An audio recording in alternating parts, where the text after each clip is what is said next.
ఎవరో చేసిన దానికి అనవసరంగా గవర్నమెంట్ కూడా బ్లేమ్ అవుతుంది సార్. సార్ నేను బంగారాశ్వరి మాట్లాడుతున్నా సార్. Small submission sir. 4 రైతులు ఫోన్ చేశారు సార్, ఒక్కరు కాదు. మండల్లో దాదాపు డిఏపి బస్తాలు మొత్తము ఏం లేకున్నా 2000-1800 దాకా అమ్ముతారంట సార్. మనం ఇప్పుడు గవర్నమెంట్ రేట్ ఎట్లా 1350 కదా సార్. సిద్దిపేట దగ్గరకు వచ్చేసరికి మరీ 2000 దాకా తీసుకుంటారట సార్ కొన్ని ప్లేస్లలో. అటాచ్మెంట్ ఉన్న 2000 రూపాయలు అంటే 300 రూపాయలు ఎక్కువైనట్టే కదా సార్ ఒక బస్తాకు.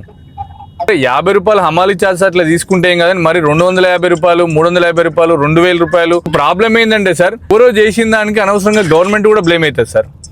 మినిమం ఒక 50 రూపీస్ 100 రూపీస్ అంటే ఎవరమైనా ఏం కాదు సార్. ఆల్రెడీ ఊర్లో తిరుగుతున్నా సార్. మన మండల్లో కొంచెం ఎక్కువ ఉందంట సార్. అట్లా రైతులు మిమ్మల్ని వచ్చి అడుగుతా కూడా సార్ మీరు కంప్లైంట్ ఇవ్వమంటారు అంట. రిటర్న్ కంప్లైంట్ ఎట్లా ఇవ్వగలుగుతారు సార్ వాళ్ళు?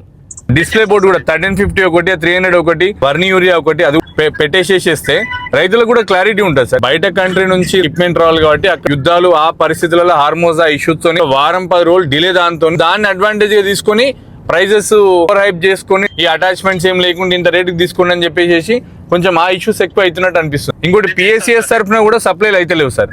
అదొక ప్రాబ్లం ఉంది. గవర్నమెంట్ ఫిక్స్ చేసిన ప్రైస్ కి మీరు హమాలి యాడ్ చేస్తే ఎవరికేం ఇబ్బంది ఏం లేదు సార్. ఎగ్జాగరేట్ కానియకుండా చూడండి సార్ ప్లీజ్ సార్. ఇప్పుడు సార్ కొరమండల్ కూడా వ్యాగన్ రేపు వస్తుందంట. యాక్ట్ ఆల్రెడీ వ్యాగన్ రీచ్ అయిందంట.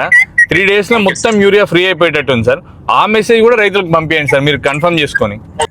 ఇది నేను అటెండ్ అవుతాను సార్ ఈ కేసు. నేను తప్పకుండా ప్లీజ్ సార్ చేసి నేను దీనికి తగ్గట్టు కూడా ప్రతి ఒక్క దాంట్లో కూడా ఒక డిస్ప్లే పెట్టిస్తాను సార్. Please sir.